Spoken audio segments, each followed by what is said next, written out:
សុ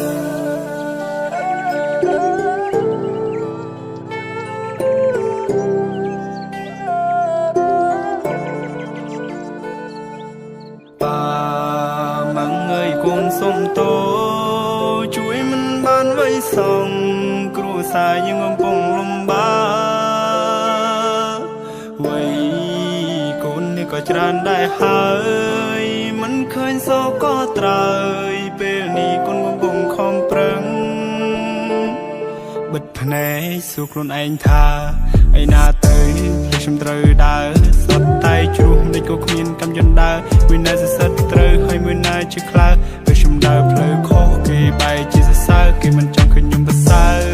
មើលមុខមើលមាត់ណាស់មិនរាប់គេជាខ្លើពេលខ្លះក៏រាប់ខុសដូចជាពាក្យចាស់លោកបានបដើស្គាល់មុខតែមិនអាចស្គាល់ចិនបាម៉ាំងអើយកូនសុំតោជួយមិនបានវៃសងគ្រួសារយើងកំពុងលំបាកវៃកូននេះក៏ច្រើនដែរហើយ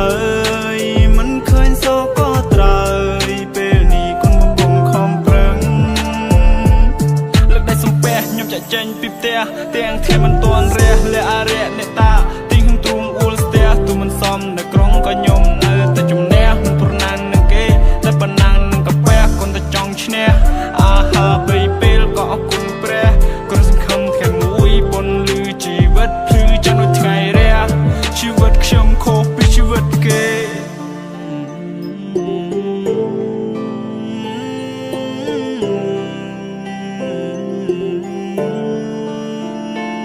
ជីវិតខ្ញុំខុសពីជីវិតគេគ្មានសៅអាទិត្យរស់រហូតមានពេលទំនេរខ្ញុំប្រឹងប៉ុណ្ណឹងហើយរឿងនេះមើលមិនឃើញទេបើខ្ញុំនៅតែក្រសុំកុំពីលបាត់ទេប្រឹងហើយក៏គេងមិនគ្រប់ធ្វើការតាំងពីព្រឹករហូតទល់ព្រលប់បើខ្ញុំមិនប្រឹងទេសួរថាបានអង្គ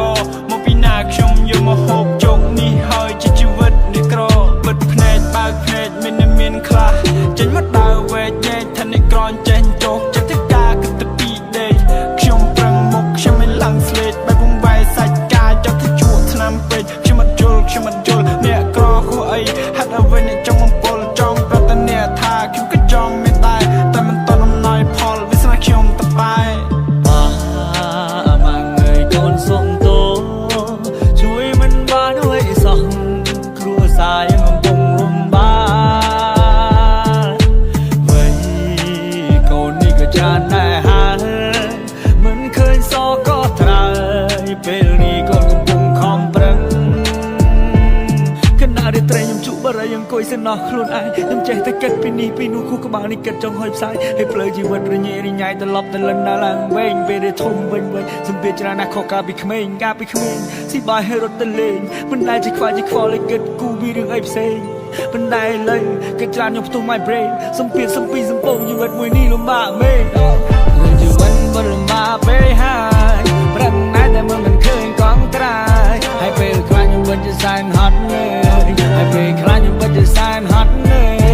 រត់ទៅមនុស្សយើងមានជីវិតមួយដូចតែគ្នាតែជីវិតខ្ញុំវាដូចជារស់សែនវេទនាគេអ្នកមានជារស់ស្រួលជីវិតភាពជាធូរធារតែខ្ញុំវិញក្រធ្វើចំណាក់មកនៅស្រុកគេសែនងាជីវិតលំបាកត្រឡប់ទៅលិនឡើងមកវិញព្រោះតែក្រពេករៀនមិនចប់ទី12គ្មានចំណេះគ្មានជំនាញមានតែធ្វើជាកូលីញើហូលឡើងសាប់លីអូទៅដូរយកលុយទិញបាយស៊ីបើសិនយើងនៅតែអន់នៅគ្មានឯណាគេខ្វល់ទេទាំងមកមិនសូវប្រៃមានសាប់ដូចជាទឹកទន្លេ